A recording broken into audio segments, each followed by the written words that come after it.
Hi everybody, in this video I'm going to talk about how I made my first $1 million.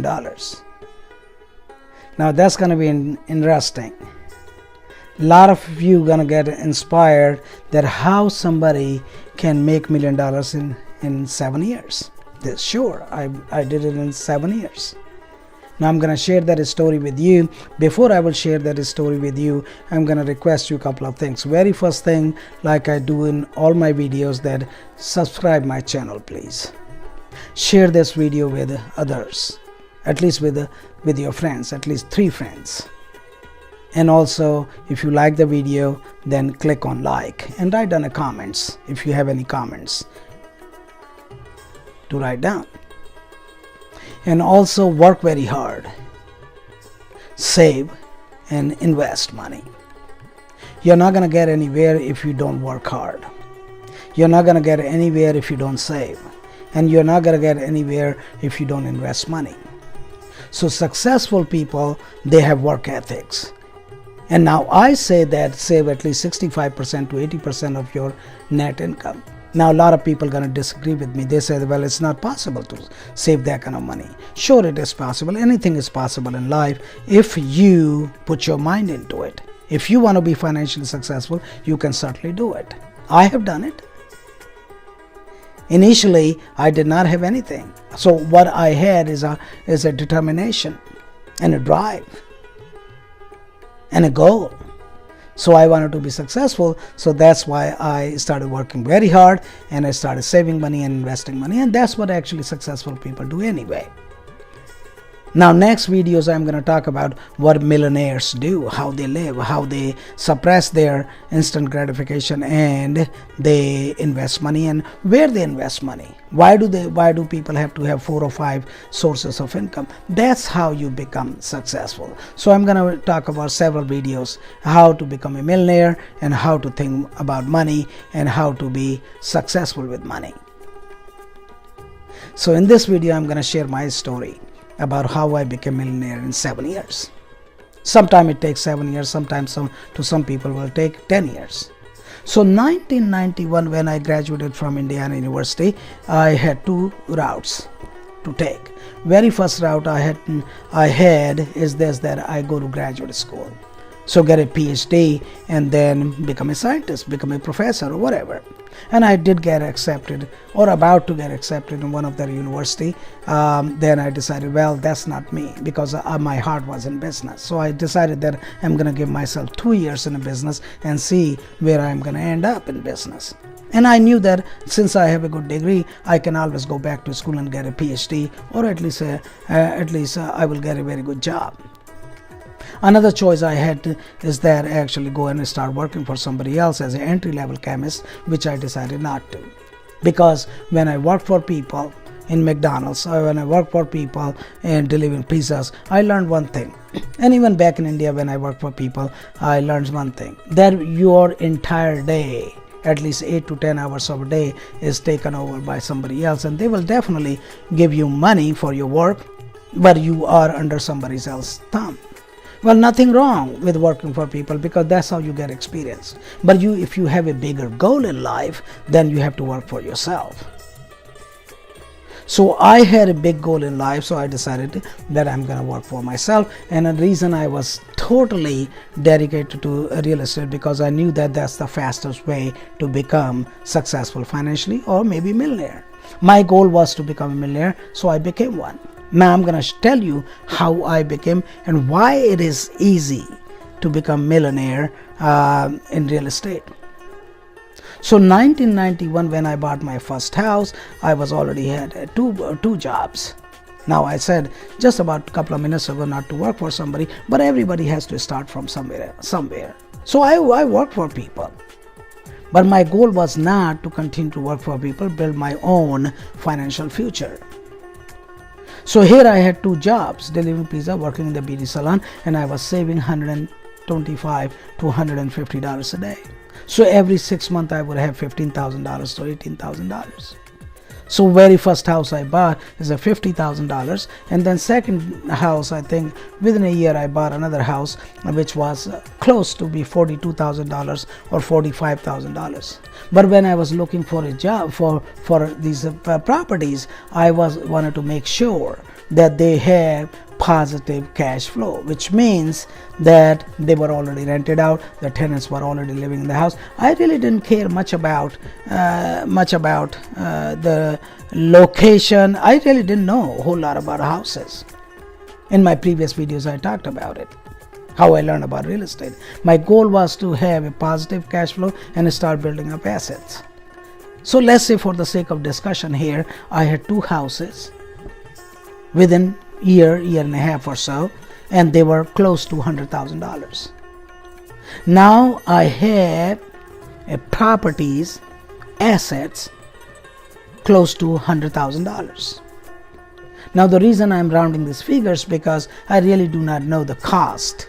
The first house I definitely know $50,000. Second house I don't remember whether it was 42, 45 or whatever. By the time you add closing costs and everything, it almost like two houses, $100,000. Now look, but I'm going to tell you a very interesting thing. $30,000 I had as a down payment. 30% I always put down payment when I bought real estate, and then I had $70,000 debt. Look, I'm going to tell you very, very interesting thing. Even though I did not own $100,000 property outright, because $70,000 bank loaned me, but I had a big target in front of me, which was $70,000 I had to pay back to the bank to own $100,000 worth of houses. Now both houses were rented, both houses had positive cash flow, and I kept on working now more hard or harder to build up these assets. So whatever I was making, 90%, 80 to 90% I was putting back into the business, which means that I was making mortgage payment. So I was dumping all that money every month. Every paycheck or tips I would get is actually going back in the business. Then after a couple of years I bought more houses. See, when you have a big target right in front of you, my target was to pay off $70,000, and I paid it off in 3-4 years. So think about this way. I actually paid it off more money because I would continue to buy more and more houses, building up assets, putting more higher down payment, had positive cash flow, kept both jobs, and putting more and more money into the business. So when you have a bigger target, a bigger goal to accomplish, you work for it. You had two choices. One choice I had is to just take it easy, do like everybody else does, just put back whatever the mortgage payment is, and enjoy life, and have this mortgage payment go for 15 or 30 years or whatever. Another choice was that to work hard, save more, and then put back in the business and try to pay them off. When you have a bigger target, you're saving money. So when I've added more houses, I added more and more into my income also. I worked more and more, and also whatever the positive cash flow was coming from the houses, I was putting all that money back into the business. And then over the years, the houses also appreciated.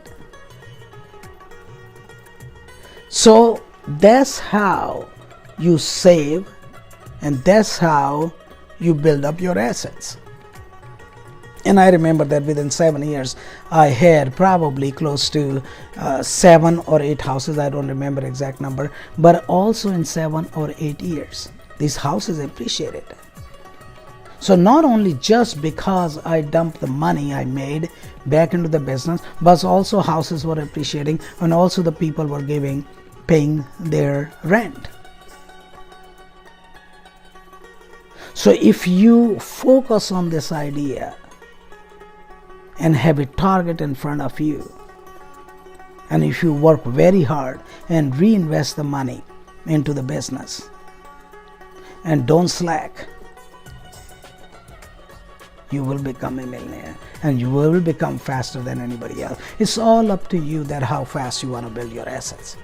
That is why it's easy to become millionaire in real estate, because you have a big debt. If you are in a stock, let's say stock or mutual fund or whatever the money you put in a stock market or mutual fund, that's all you have.